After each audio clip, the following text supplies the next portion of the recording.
Good evening, Vancouver, and welcome back to Canucks After Dark, January 30th, and it is probably the biggest, is this the biggest episode we've done, like the most important one?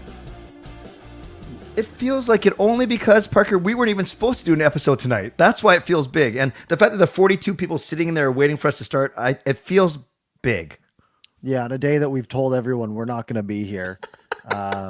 As you can see, I'm in a new location. Yep. I was not planning on being here, but then I was having lunch at about like 2:30, 2:45, and Yep. my phone starts blowing up, and apparently the Canucks don't have a captain anymore. It's not Shane Wright, but it is a couple of other guys, which we will get to. But as always, joined by my co-host, Canuck Clay. How are you doing today, Clay? I'm great, Parker. You know, it's funny. I'm so glad that we were able to reconvene. After we mentioned or we decided that we weren't going to do the show because you're in the middle of a move, I made plans, and then you texted me and said, I think it's time to do a show tonight. I said, good idea. So we changed things around. And it's funny, you said you're in the middle of work and you're eating lunch, your phone blowing up. I was in the middle of a weekly directors meeting. Usually I would run outside and try and get something on YouTube just to get something. And I'm sitting there looking at my phone, seeing all these notifications, and I'm trying to listen to my boss. I'm like, oh, dang. And sure enough, an hour and a half later, but still, this is not about getting the news out first. It's about getting accurate news out. And that's what we're going to do tonight with some good, hard-hitting analysis, I think. For sure. And I haven't even really had time to like digest it, right? Like in a moving day, it was really just like the lunch was sort of our break time, and I see it come up. I'm like, all right, well, we got to get back to work, and now I'm finally sitting down, sort of digesting all of it, reading all of the tweets. And I guess we should start by breaking down the pieces. Yeah, and we'll have a lot of time to share what the piece is, what we think, and go to the people. We and don't wait for us. Start talking to each other. Start talking to each other in the chat, and just tell each other how you feel about this trade while we try and break it down and make good sense of it all. Absolutely. So the trade, just to sort of throw it out there, is Bo Horvat at 25% retained. So the Canucks eat, about $1.4 million for the rest of this year. Essentially not much. Maybe reduces some, maybe a little bit of flexibility here and there, but not a big deal. And in return, they get Anthony Beauvillier, a 25-year-old left winger, sort of middle six. Aatu Raty, a 20-year-old second-round pick from the 2021 draft, and a protected first-round pick. Top 12 protected this year. So if it's a top 12 pick, then it becomes an unprotected 2024 pick.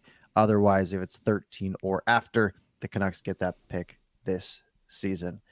So first reaction, you said you're sitting there in a meeting and your phone starts going off and you start seeing the details come through. Yeah. What's initial reaction?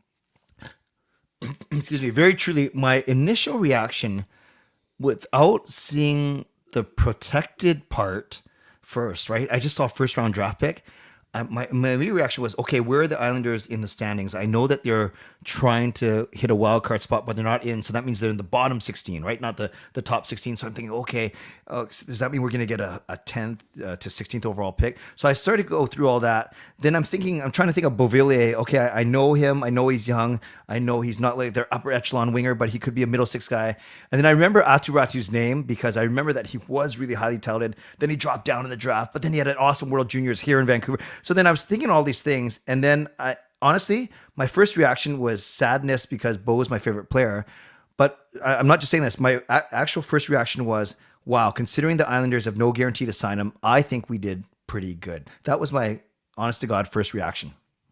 Yeah, I was sort of mine too. It was, all right, they got a player in Beauvillier. Like my first reaction was player Beauvillier. I know he's okay. Raty, I know, like I've heard, like I remember hearing leading up to that draft, like the year before, that he was really highly touted, and then his stock tanked a bit that year. And I'm like, all right, that's interesting. It's a name I've heard as a prospect, which is usually a good sign. And then I see a first round pick. I see protected, and I'm like, all right, I don't know exactly what that means yet because it hasn't come out. Right, and I'm thinking, well, we wanted them to get a first. We knew they wanted to get like roster players. So there's the Beauvillier, there's the first, and then you throw in a pretty high level prospect, Yeah. probably now the best prospect in the Canucks system, I would think, Yep. based on just how he's touted, even though, only 52nd overall, but, very highly regarded, had a really good season last year in Finland, like crazy good compared to the previous one. Yeah, I'm pretty happy with that. My other first reaction, like you said, you went and checked the standings. My first reaction was also, what are the Islanders doing here? Like, if you look at this trade from a Canucks perspective and you think, I don't think this is the best return they could have gotten, or I don't like the return.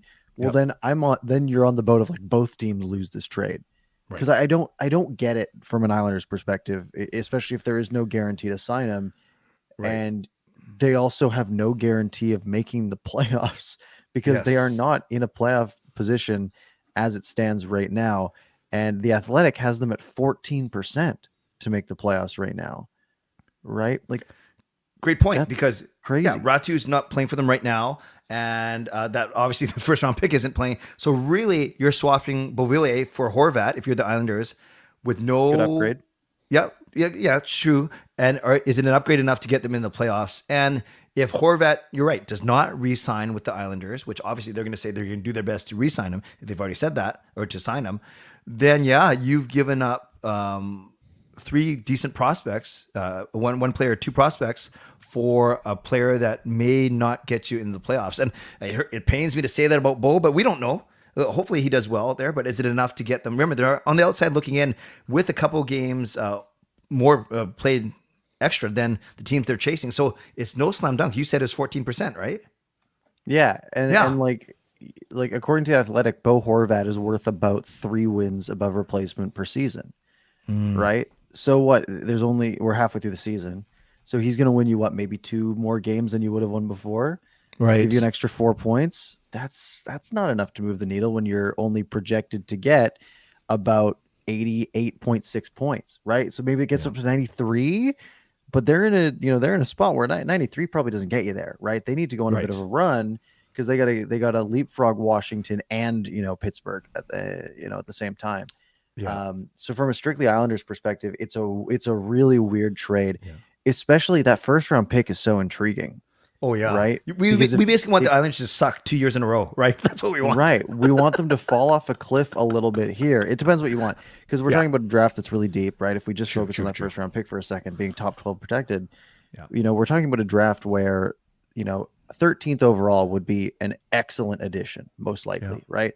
And we're talking about, as it stands right now, if the season ended today, the Canucks would have the 6th overall and 13th overall pick, barring any Wow. lottery shenanigans on the Canucks pick on the 6th, which is huge. Like, that's fantastic. That's exactly what a rebuilding team needs.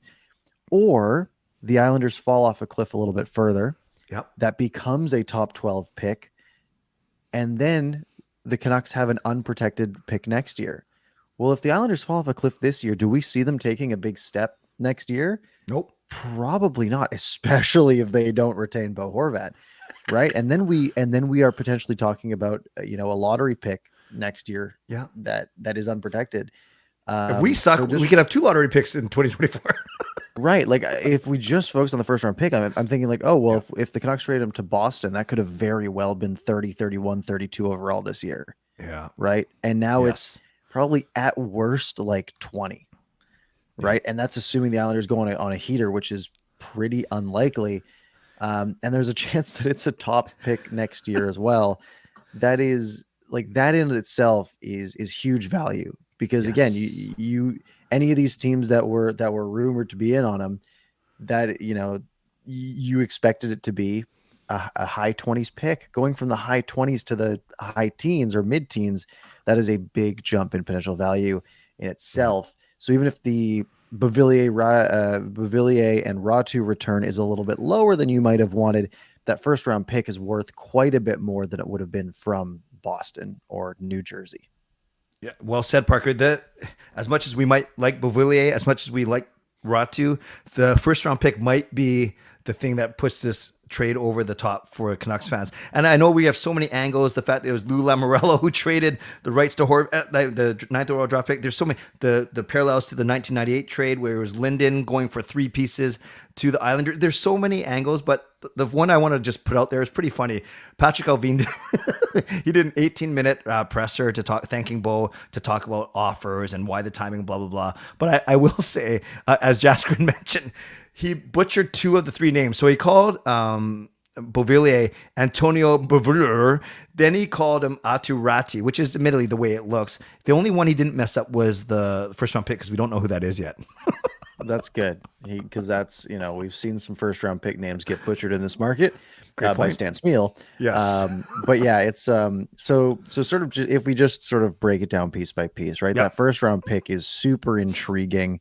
And it kind of reminds me of, being a Seahawks fan, like the Russell Wilson trade, right? You get that first round pick back. You're expecting it to be kind of, you're like, yeah, we're getting the first round pick back. Fine, whatever. And then that team falls off a cliff. And now the Seahawks are picking 5th overall in this year's draft because of that. Yeah. Well, you look at this and, the Canucks could be picking 5th overall next year from this trade.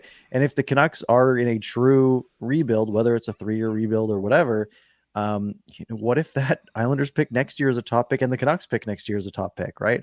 What if they have 4 and 8 next year, right? Like that's totally feasible at this point. Mm-hmm. And then you get to the other pieces. Obviously, I think the least interesting one is Beauvillier. Nothing against him. He is seemingly your stereotypical middle 6 winger. He's 25 years old, so he kind of fits in that age window that they're looking for, right? 23 to 26, maybe a little bit on the higher side, but a winger who has played a handful of seasons in the NHL. His career high is 39 points in 68 games in the shortened season from COVID. This year so far, he has 9 goals, 11 assists for 20 points. So we're talking about a 35-point winger, right? Who is making $4.15 million this year and next year before becoming a UFA. Right. So this feels like just a piece that needed to happen to make the money work, right? The Canucks are giving them a $5.5 million player and then retaining 1.4, and then they take Beauvillier back. So the money's basically equal on Horvat and Beauvillier. And then, obviously Raty's money isn't going to hit on the cap yet. Right. And obviously the first round pick. So the money stays the same essentially. New York upgrades from Beauvillier to Horvat. The Canucks downgrade, get a little bit worse, better for the tank, add a bunch of assets. And now, we could have a route of potentially flipping Beauvillier because the Canucks have so many wingers making so much money, right? Like it's starting to get a little bit absurd when you look at Brock Besser as a winger, Connor Garland, Beauvillier, Kuzmenko. Like it's a lot of wingers, and Mikheyev, Tanner Pearson. It's a lot of wingers making a lot of money. And now not a lot of centers. The Canucks are down to basically Pettersson and Miller as their top 2 centers, and no defense other than Quinn Hughes. So, so yeah, it's a clear move to get a little bit worse. What are your thoughts on Beauvillier? Yeah, I think you nailed it really well. The point I really like you making, Parker, is because he's after the season, he's only on the books for 1 more year at 4.1. So you either, if he performs really well, then you look at signing him to another short one, or you're right, he becomes another trade chip. You could flip him this season, or even next season, get a year and a half out of him, and then with him becoming a pending UFA at the end of next season, you do the same thing that we just did for Horvat. You're obviously not going to get the same return, but at least you have that option in New York. And I get that wingers can swap places, but at least on the depth chart, he was fighting for minutes behind Bailey, Andersley, and Zach Parise. And then on the other side was Barzal and Palmieri. So he was, whether it's the second line or third line, but obviously the Islanders saw him as dispensable or to make this trade work. Yeah, he's a 0.4 point per game guy. So that screams middle 6, even third liner to me. Maybe he can get Alvin seems to think he can do more within a true top six role, second line, obviously not top line. And you're right, he did have 2 seasons where he had more than 0.5 points per game. Those were the 2 shortened seasons, though. One shortened by COVID. The second season was the weird one where everyone played in weird divisions.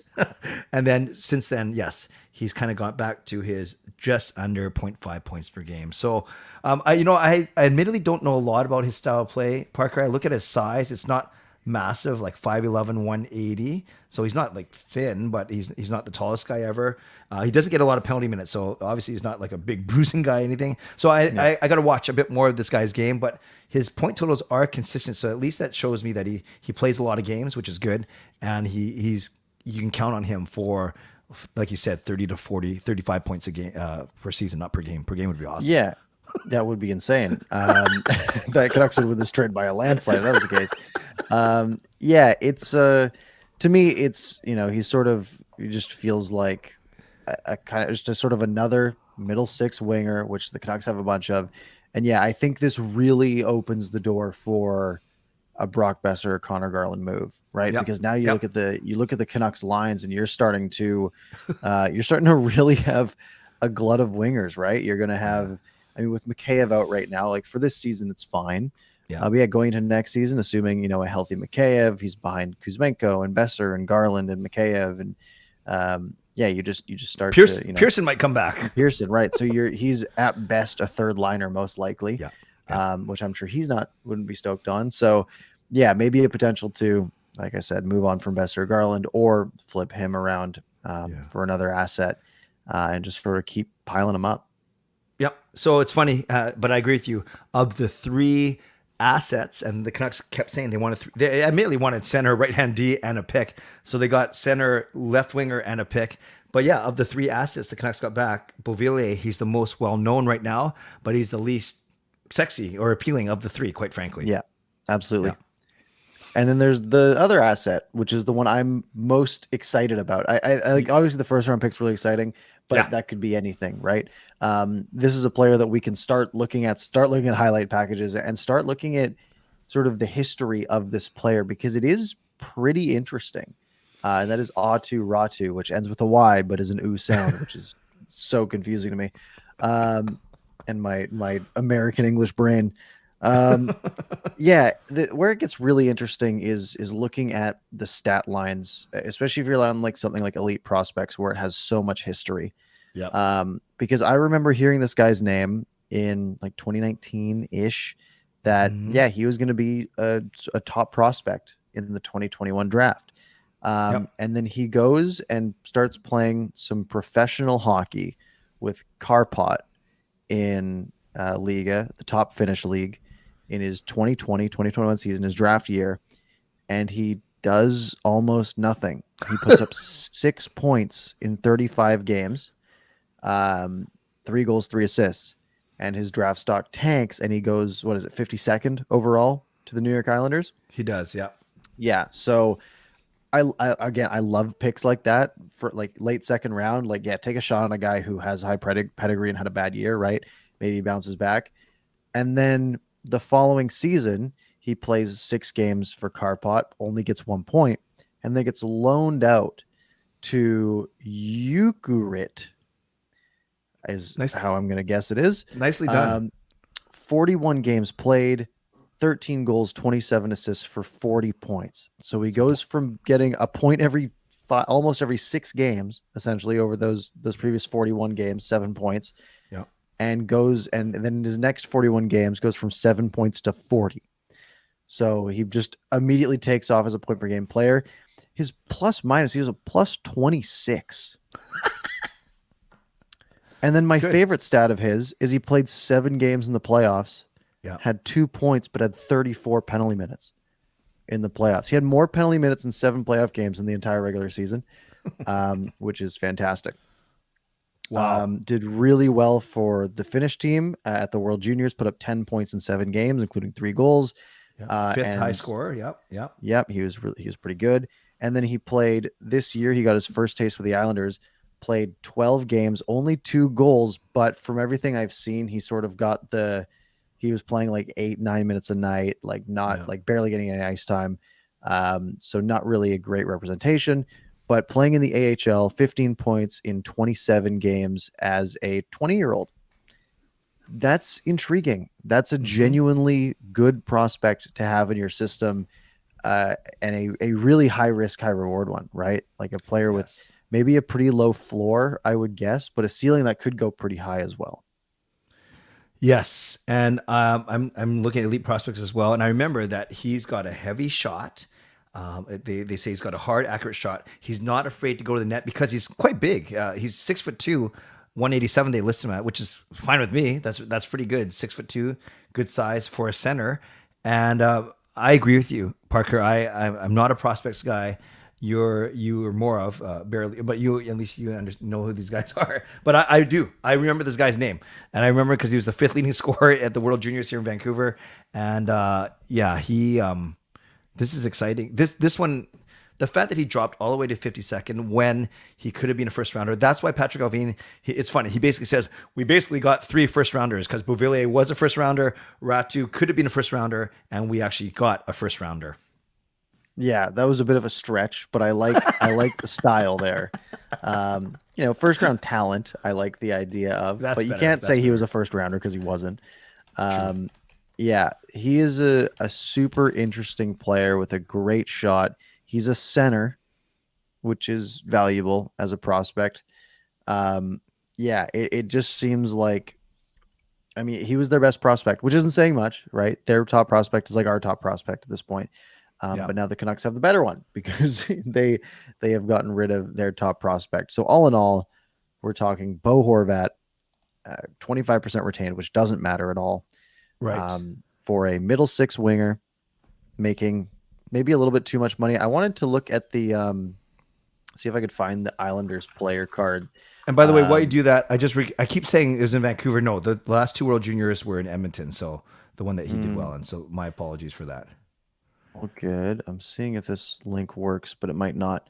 Nope, this is for last year. Okay. And we have 200 people in here. This is easily our biggest show. Is it? That's crazy. Yep, I think so. Last year he was worth 3.5 million and he makes 4.2. But that's last year's stats. I assume he's about the same though. He doesn't seem to have changed all that much. Right. So either way, he probably is a little bit overpaid as a winger. Yep. But that's fine because you might be able to turn him into something in the future. You are talking about I would say a sort of A-B level prospect, right? A prospect that's not 100% chance of hitting by any means, but a potential to get a really good centerman that can shoot the puck really well. And then a first round pick that has a lot of potential because we can go from, if it's a top 12 pick this year, then they get an unprotected one next year. And if it's a top 12 one this year, that means the Islanders have done really bad. And that means they'll probably be really bad next year too. That's the hope. Or they pick somewhere in maybe the 13 to 20 range this year. Because as it stands right now, that pick is 13th overall. Right. Canucks have 6 overall, which is a really nice place to be at this point for the Canucks. Yeah, no, there's so many. By the way, Shiraz, I see Shiraz gifted 5 memberships, which is awesome. Thank you, Shiraz. So that's the equivalent of like a 20. Is it $5 for us or $2? I think it's $1 each. Wait, so that's equivalent of $5 donation. Thank you. Yeah. Thank you, very much. Shiraz. That is all. And then Sager's Rage actually gives the $5. We should have kept Horvat and traded Miller. That first round pick will dictate if we get fair value. Fair enough. And we will get to that, what could have been for sure. But thank you for the generosity of everyone in here. Well, there's so many angles, but I think, okay, so I think we did a pretty good job of breaking down Return. what could happen. Yeah, the return. And I think, Parker, we said it right from the start, but the fact that the Islanders are not guaranteed to re-sign Bo, I actually think that the Canucks did well. I really do. I do too. And I think if this is the best offer that the Canucks had to this point, and it's coming from a team so bizarrely, a team that has, as it stands coming into tonight or coming into this morning, a 14% chance to make the playoffs as per the Athletic. Like that is, it's really bizarre. It's just such a bizarre move on the Islanders side. Money Puck has them at 12%, by the way. So consensus around 10 to 15% chance to make the playoffs. Yeah. Because they've played so many games already. I don't get it from an Islanders perspective. That's the thing. From a Canucks perspective, I like it. I don't think it's like a slam dunk fantastic move. Yep. Lots of, you basically have two good lottery tickets in Ratu and that pick. But I just don't get it from the Islanders perspective. Because yeah, it's not going to make you good enough this year to sneak into the playoffs. And even then, what are you going to do? You're going to sneak into the playoffs and then and be like, hey, Bo, remember what you said that you're tired of not making the playoffs and you just got off of a team that isn't going to make the playoffs and you want to play for a contender? How about you stay here instead? We really like you. We gave up a lot of stuff for you. Like, I don't get it. It doesn't make any sense to me from their perspective. So, I mean, to me, just on like does it make sense? Yeah. I mean, I think the Canucks win this trade, not even looking at value, just on, like, why did they do this? Small angle too is, as we'd heard, Parker, that the Canucks were not allowing teams to talk to Bo's agent to negotiate an extension. So to either work out a sign or a trade, or just to have assurances that he would be signing long term for this team. And I've heard different things about how that would affect the bargaining power. Let's think this through. So if you allowed a team to, does that technically increase the return you could get, or decrease? I'm trying to. It's a bit of both, right? Okay. It gives the potential for the player to basically only have a good conversation with one team and Right. sort of make it public, like, I'm only signing long term with this one team, and that limits the return of everyone else. Gotcha. Or it can help if the player is very sort of willing to go wherever and gets a bunch of good offers from other places. So it's kind of a risk type of thing, and we see it pretty often that rentals don't do that. They don't negotiate ahead of time, and a lot of the time they do stick around. I'm sure it makes them feel valued when a team does give up a bunch of assets for them. But at the same time, if you're Horvat and again you keep saying over and over that you want it to be, or you're in year 8, year 9, and you haven't made the playoffs yet. I guess you have made the playoffs, but you haven't had a real run, and only 2 chances at it. Yeah, I don't think the Islanders are going to be my top choice either when I'm an unrestricted free agent in the offseason, unless they are really offering a bunch of money. Because again, you could go somewhere with, a real chance to win, right? Maybe you can sneak onto a Tampa or a Boston or a Vegas, even though I think Vegas is sort of going the wrong way, but you could probably land on a team that has some upside. Yeah. Yeah. That's a great point about landing on a team with upside, because every show that we've talked about this, we've talked about Boston, Carolina, New Jersey, Dallas, Colorado, all teams that expect to do some damage in the playoffs. There's no guarantee that this team's even going to make the playoffs. And then if you're Bo, that's a very fascinating thing. Are you willing to show gratitude a little bit and maybe technically then the Islanders can offer him 8 years, right? Where no other team can, because he's their guy. Yes, because it was before the trade deadline. Yeah. Wow. Fascinating, man. Next angle. John asks, could the Islanders turn around and flip Horvat technically in the next month and a half? This would be absolutely crazy. We've seen it before. Yeah. My mind immediately goes to Mike Hoffman. Yeah. Because I think they wouldn't trade him within the division. So I think San Jose traded him for like a day or something like that. So yeah, theoretically, Lou Lamoriello could take Horvat and flip him for something that they'd prefer more.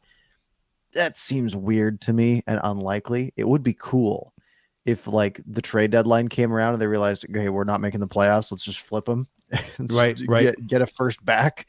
Again, I'm sure the Canucks got offers from all of the teams that the Islanders would also be fielding offers from. And if the Islanders offered the best package, unless the Canucks were off put by trading Bo in division, that would be the only thought, is if they didn't want to make a trade to Seattle or didn't want to make a trade to Vegas based on the fact that they're in the same division and maybe it haunts them in the future. But in the NHL, that's not super common. I don't think it's not like football where you see them twice a year and that's, an eighth of your games. Yeah. So I don't see it. I think it just doesn't happen. Correct. Yeah. You mean the flipping? You don't see it happening. Yeah. I agree with you. It is very rare. It happens once in a while, but I simply think, Yeah, I think I haven't heard actually what Lou Lamoriello said. I mean, focusing more on the Vancouver coverage, but to me, it's obvious they think that this, or maybe they got a couple other moves lined up where they're really going to push for the playoffs. Because you don't make this trade, you don't give up three decent assets for a team where you're, a year that you're not going to try and make the playoffs. So maybe this is the start of a few, and you wouldn't think they'd be buyers, but maybe Lou feels the pressure there. I don't know. Because as someone said, if it doesn't work out, he's going to be gone, I think. Yeah, I mean, hey, we just jump back to the standings here, right? Like they got to pass Buffalo. Yeah. Buffalo is 1 point up with 3 games in hand. They have to pass Pittsburgh, who's 2 points up with 3 games in hand. They're 3 points back of the Capitals, who have the same number of games. Those are really the only teams that we're talking about here. Everyone else is at least 7 points away with a bunch of games in hand. So they need to pass 2 of those 3 teams. And again, like I said, 14%, 12%, whatever the number might be, it's a weird move that could really benefit the Canucks with that first round pick. Mm-hmm. And just imagine if Aatu becomes as good as Horvat, or at least close to it, then this trade could be very. I know it's going to take a few years to figure this out, but this trade could end up being very lopsided for the Canucks, especially if. And we don't wish ill will on the Islanders, but especially if Horvat doesn't re-sign with them. Yeah, then when you look at this trade on its own in a silo, it's a good trade. And I feel that now, and I hope to feel that in 3 to 5 years from now. I fully agree. Next thing I guess we should talk about is the player leaving, because we haven't really talked about Bo Horvat at all. Yeah. Because he's been the captain for how long now? Like 5 years? Yeah, this 17, point? 18. That sounds right. Yeah, something like that. Which is, it's weird because it feels like so long, right? Since that last Sedin's game, and then he gets to see the following year under Travis Green. A real, obviously very well spoken, very well liked around Vancouver. He's had the he's not a true leader and he's too quiet, whatever all those are, but he's a player who really turned it up this year and, secured the bag for himself, right? He's going to get a ton of money because he's producing a ton of points, especially a ton of goals. And he helped the Canucks out because now the Canucks are able to accumulate a handful of assets, which, I mean, imagine if they did the same thing with Miller going to this draft this year, and just how many things they would have, how many picks they'd have, how many prospects they'd have. Those are 2 things that would have stocked the cupboards pretty quick. But they lose their captain, which is like they're going to be a worse team for the next 30 something games, which is probably good for the team. But I mean, your favorite player, as you've said a few times, what are you going to miss the most about Horvat on the team? Yeah, one thing, Parker, is when he came in as a rookie, I think we had an idea that he'll be almost like a 2-way forward, like not a defensive stopper, but he'd be a little bit better defensively. He came in, he was a bit of a bull in a china shop type skater. He wasn't the most fluid. Then his defense wasn't that good. I remember one season, every single shorthanded goal, it felt like Horvat was on the ice. And then he intentionally improved his game. And we see it in the way that he became a really good skater, one of the best skaters on the team, and a very powerful skater. And we remember all those beautiful in-out moves that he was doing on the St. Louis defenders in the bubble. Yeah. So he became a better skater. Obviously, he became a much better shooter. And we see that, and we've read the articles about how he's changed his release, and he's making it almost Austin Matthews like in that the goalie can't detect where the puck is coming off the stick. So what I loved about him, Parker, among many things, is he was constantly trying to improve his game. And you're right, he grabbed the bag this year because he knew that this was the year of all years to really show improvement. I like the fact that not once in his career has he been under 50% faceoffs. Every season, he's been anywhere from 50 to 58%, which is, you might say, well, whatever, 58, or that's only 8%. When you take, 2,000 draws a year, that's massive. That is a massive deal. And I just love how he's always improved his game. It's not like he's a wimp. It's funny. He doesn't have a lot of hits, but he does take some penalty minutes, some penalties. So I wouldn't say he's the most complete player I've ever seen, but you couple his leadership, which I think he grew into, the improvement of his game, his work in the community. For all those reasons, I think that's why he was captain. And that's why I'm certainly going to miss him for sure as a player. Yeah, it is a big loss just from an organizational standpoint. Take the hockey out of it, right? You can look at it and say, okay, well, he's 27 years old. He's the captain for a team that hasn't done anything, right? They haven't made the playoffs. They haven't done this XYZ. That's never been Bo Horvat's fault, right? Yep. I mean, Yep. sure, leadership plays a big role. Doesn't play a big enough role with the way this team has been. So I think he gets a little bit of unnecessary flack, but I also do understand that, well, this group didn't win anything. Why keep them together? Right. Yeah, he's I've always been a fan of Horvat because he was crazy to think back on it. He was sort of the start of the first rebuild, and now he's Wow. gone after 8-9 seasons, whatever it was, Yes. which is a little bit painful, right? It's like, oh, he was drafted and so it's so long ago, right? It's like almost, it was what 10 years ago, almost 10 years ago the Canucks made that 2013. trade Yep. and Yep. drafted Horvat. And to think, I mean, he's halfway through his career probably at this point. And it just was time, right? And it made sense.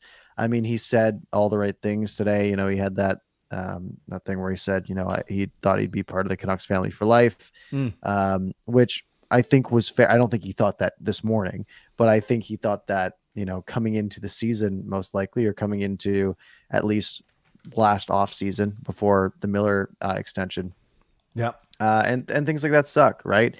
Horvat was the guy that maybe the Canucks should have hitched their wagon to, and we've talked about Miller over and over and over again. And if this trade had happened in a vacuum and they just got rid of Horvat out of nowhere, maybe we would have been a little bit more negative on this. But we have the context of the JT Miller extension, right?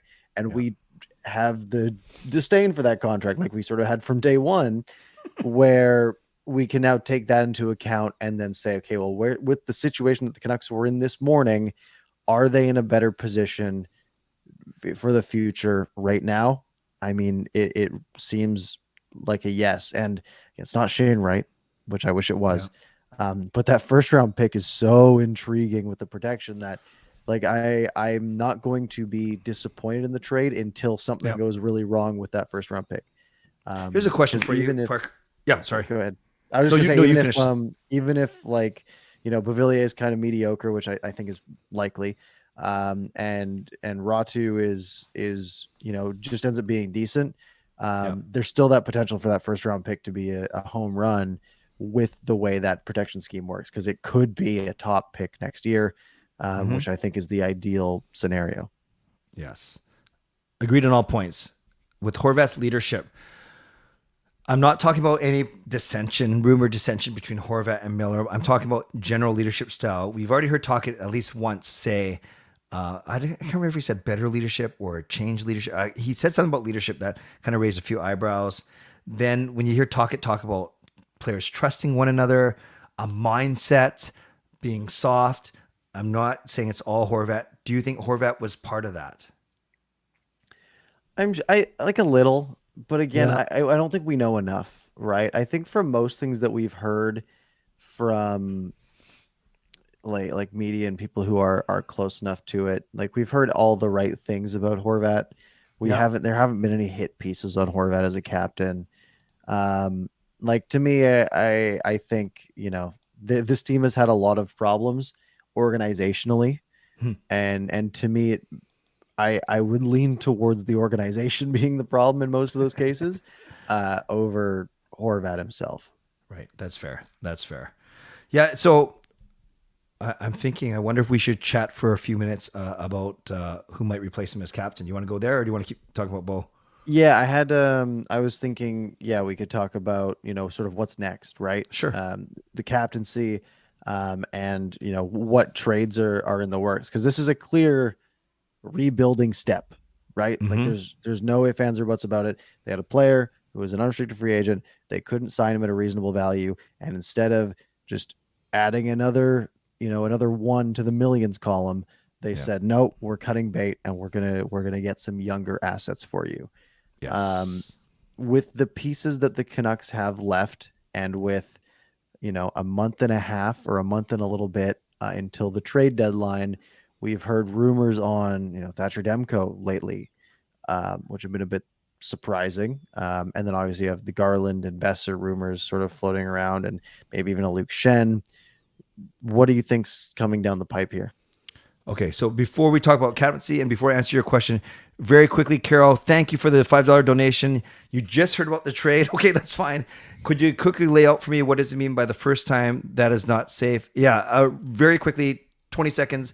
We get the Islanders' first round pick for this year's draft unless it's in the top 12. If it's in the top 12, we get the Islanders 2024 first round pick no matter where it is. That's what the protection means. Thank you, Carol, for the donation. To answer your question, yes, I agree. I do think, Parker, this is the start of a series of trades. I think, Patrick Oveen talked about how much he respects Luke Shen. It was almost to the point where he was almost setting the market up for if they don't trade him. Because the three UFAs were Kuzmenko, Horvat, and Shen. Kuzmenko signed, Horvat traded. Now Shen's the next domino to fall. But it was weird, man. He was almost setting the market up for saying, don't be disappointed if we don't move him. So there's that. I agree with your point that you made about 15 minutes ago about the glut of wingers that we have in Kuz, Mikheyev, Pearson when he's healthy, Besser, Garland. Then we want space for Hoglander, and then Podkolzin, and of course now Beauvillier. So that's 8 forwards I just named for technically 6 spots, right? You don't want any of those guys playing on your fourth line. Right. No, you're right. I think I think it's a fantasy to think we're going to move any of the defensemen, OEL Myers, despite that being the biggest need of our team. You have to trade from your supposed area of strength. And right now, our strength, now that Horvat's gone, is indeed the wingers, or at least there's the most volume there. I do think there's a trade coming down. I really do. I really do. Yeah. What sucks is wingers do have the least value, but True. there is, there is some players with some cachet, right? Brock Besser being a big example of that. It does feel like something's going to come down. Again, there's more and more smoke around Thatcher Demko, which scares me a little bit. Yeah. He's had one bad season and an injury, which, reason for other teams to be wary, which means value's probably lower than you might expect. Mm-hmm.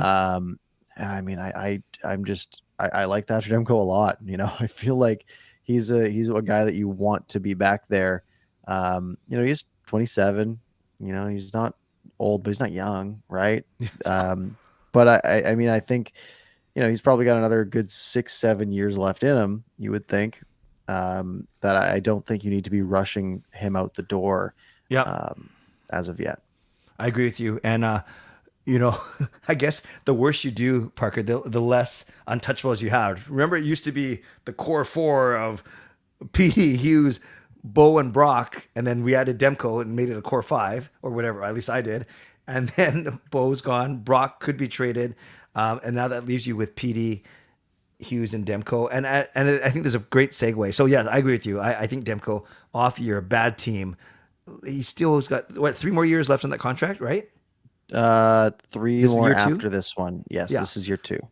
So you're right. Plenty of time for him to regain his form. So I think it's a perfect segue, Parker, to this whole discussion on PD and Hughes, because Alvin 2 or 3 times specifically mentioned we have young guys, we have young leaders in Pettersson and Hughes, and he was asked point blank, "Are you going to name a new captain?" Well, we're going to meet about it over the next couple of days, and they have that luxury because they're on the All-Star break and their bye week. Right. So fine. Then, who might it be? And then he said, well, we got to talk about it. We have a great leadership group here, but Pettersson and Hughes are 2 guys that I could see fill the role. So it's neat. It could be going that way. And I, for one, I wouldn't mind if it was actually, now that I think about it, I wouldn't mind if it being Hughes. I don't know, because he's actually the better, more eloquent speaker of the 2. But is that weird? I guess it's not weird to have a defenseman as a captain. I just, in my mind, I go to PD more than I go to Hughes, but maybe I should be open to both. Quinn Hughes always does have that quiet, sad demeanor. Like he always looks devastated. Yeah, like something Um, bad happened at home or something, right? Like, yeah, always. Um, so I don't know like why I'm he's laughing. never screamed like you never watched him, and like his play is obviously fantastic. Yeah, But you never look at like his demeanor and think like, oh, he's rah rah leading the boys. Like he always just seems sort of quiet, reserved, true. and sort of. So I've never really considered Quinn Hughes like my pick as a captain. Yeah, However, if they went and named Quinn Hughes as the captain, I would be like, oh, they clearly have something going on in the room where he is the leader, and that is fantastic, and I sort of support it wholeheartedly. I mean, for me, it's just Pedersen, and it's not close. Like yeah. he is by far the best player on this team. He has just single-handedly carried this team at times. It's a true lead by example, and I think he doesn't have like the media scrum experience. Like he's not in front of the cameras after every game and things like that. But I mean, I feel like it's his team, Hmm. and whether or not that's just because he's the best player or whatever it is, just whenever I think of the Canucks, that's the guy I think of. Yep. I have no disagreement there. I really don't. And I heard a theory on the radio that today, it was Don Taylor actually who said this. He says, despite PD's kind of bristling, if that's the word, at the media, and his English is fine, I'm not saying, but the fact that he never seemed like he felt comfortable or embracing that task, the Canucks still trotted him out there. And granted, he's been our best player this season, so he kind of goes with the territory. But Don Taylor was saying, what happens if the Canucks have actually had this Bo Horvat trade possibility in their mind, and they're obviously then you have to think about replacing your captain, and maybe they've been trying to get PD more reps in front of the media, so to speak, because they want to name him captain, and this is going to be part of his job. It's kind of fascinating when you think about it. Potentially, I also have sort of the mind like you don't need to do it this year, Mm, right? Like yeah, the team's not doing much for the rest of this season, right. You won't need a captain for the seemingly. playoffs, is what you're saying. Right. Like you could just wait until the off season. Um and that would be a fine time to do it, right? Like Pedersen can be extended this off season if I'm not mistaken, right? That would be a Yep, good time, yep. right? If they Mm, work out like a long-term deal for Elias Pedersen with 8 figures of salary associated with it, that would be a good time to be like, all right, we got him locked up for the future. We will now name him the captain at home game one, right? Like they yeah, did for Bo Horvat. That just seems obvious to me. My fear is you name Elias Pettersson the captain, and then he doesn't resign, and then now you don't have a captain again. Uh, um, yeah, I don't think there's really a hurry. You can run 3As every game. Pedersen, Hughes, and Shen, or whoever yep. else you want, JT, whatever. And yeah, again, they're not. The Athletic has the Canucks at 0% to make the playoffs. By the way, so Wow, there, that's great. we're not talking about a playoff team here, obviously. Yep. So with Horvat's departure, then that leaves who has the A's this year? Myers, OEL, OEL, and Miller. No, PD. No, Miller. No. Yeah, Miller. Right. I think so. I think. Well, yeah, we saw PD with the A Only at one because. point, but I think OEL was scratched. Right. Right. So yeah, I think yeah. So do you think? Actually, that's a really good question, and I'd love to ask it to the chat too. Do you think they're gonna go the rest of the season without naming a captain? Like you laid out a good argument why they could, but do you think they will? I think so. Yeah. Yeah, I'd go. I would think so because that's what I would do, right? Again, you have this brand new coach who's Mm-hmm. coached 3 games. Like, what's the rush, right? Like, he doesn't know the players yet. Yeah. He's not. He's gonna have an instrumental role in naming a captain, and sure, he has the first impression view of it. But I bet there's players that are, maybe a guy like Elias Pettersson is more quiet behind the scenes leadership style that, maybe a Rick Tocchet won't notice in the first 6 days of his job, but would notice more down the line, right? Like things like that, where, you're really going to make a decision after being with all these guys for 4 or 5 days. It seems Yeah. a little odd to me. That's fair. That's fair. unless he's somehow seen enough from what he's seen in the past week in 3 games, practices, and what he'd heard about them. But yeah, you're right. And it was kind of nice when they did although everyone knew it was going to be Bo. Speaking of Bo, it was kind of nice when they did that host ceremony at the very first home game of the 50th season to kind of launch it. That was pretty cool, actually. Yeah, no, that was great. Yep. I think that is a good way to do it. Sure. All right. Wow. So we've gone through the return. We've talked about Bo. We've talked about captaincy. We've talked about trades coming up. I mean, hey, the Canucks have played under Rick Tocchet for a week. Yeah. Not that I care about any of the games that happened. I mean, They're 2-1, brother. They're 2-1. They killed Chicago. Chicago's so bad, and then Chicago went and beat Calgary a couple days ago. They got run out of the building by Seattle. That was rough. They then beat Columbus when Columbus is the worst team in hockey. So not that surprising. The Canucks, the Canucks are like the 5th, 6th worst team in the NHL, and they beat the 2 teams that are worse than them. They lost to the 1 team that was better than them. And, that's all I have to say about that week. We don't really need to drag it out, I don't think. No, I will say I was at the 2 games, and if you're right, Columbus and Chicago are the 2 worst teams, and we beat them both. And then we got smoked by a really good team. But I'll just say this: if the Canucks don't even exert any effort and they just play average, and Chicago and Columbus play average, our average is better than their average. So it's no surprise we actually beat them 5-2, 5-2. And then we lost 6-1 to a team whose average is way better than our average. So even if you're trying to tank or trying to screw up or trying to do silly things, those 2 teams are doing that too. And they're probably better at it than we are, quite frankly. Yeah, no, absolutely. Quick touch on the tank watch, by the way. Canucks could leapfrog Montreal in their next game with a win. There's sort of like there's like some tiers, right? You got like the Philly, Ottawa, St. Louis tier of like around 50 points. You got the Montreal, Vancouver, San Jose tier 26, 27, 28 in the low 40s. You have another bit of a gap for the Arizona, Anaheim, and then another gap, Chicago, Columbus. So if everything sort of stays kind of smooth sailing, equal, the Canucks are between 5 and 7. Right? Sure. Between San Jose and Montreal. Maybe Arizona can push up. Right. I doubt Anaheim can, and I very much doubt Chicago and Columbus are doing anything. So I think the Canucks are pretty much going to, unless they fire sale, like if they get rid of a few more players, then maybe we see a further drop. But I think we're talking about, probably a 5 to 7 range pick. And then with the Islanders, if they stay where they are, 13th overall. Otherwise, maybe a pick next year. And Irwin's showing his good reflective listening skills. Our average, though, just decreased by dealing out our captain. Yeah, that's true. That's a lot of goals. It's a lot of goals they just lost, to be fair. And another winger to throw onto the pile in Beauvillier. So, yeah, that is going to make the Canucks worse. The thing is, you might also have San Jose trade Erik Karlsson. Right. And then okay, well that Bo Horvat deal doesn't matter when it comes to San Jose, right? You're going to see these other teams also selling at the same time. So the Canucks just made the first big move, but there is, that Erik Karlsson domino is a big one as well.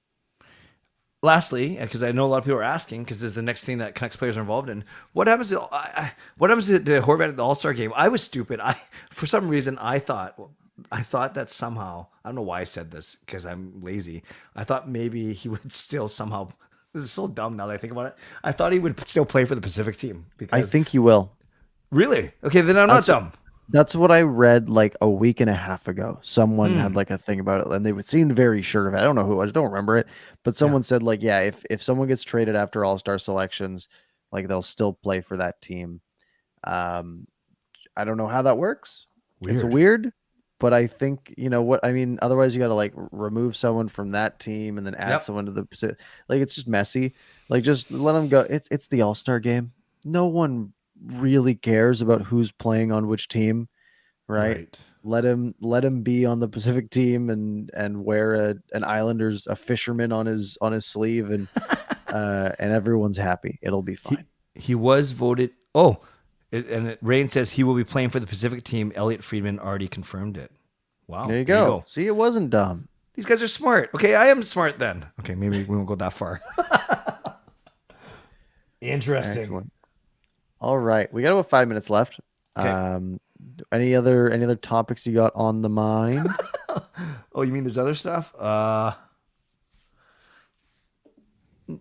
I have my show in about 20 minutes. Before this all broke, Parker, I was obviously going to stretch for topics, and I was going to talk about just Rick Tockett's first week. But your first impressions, really quickly.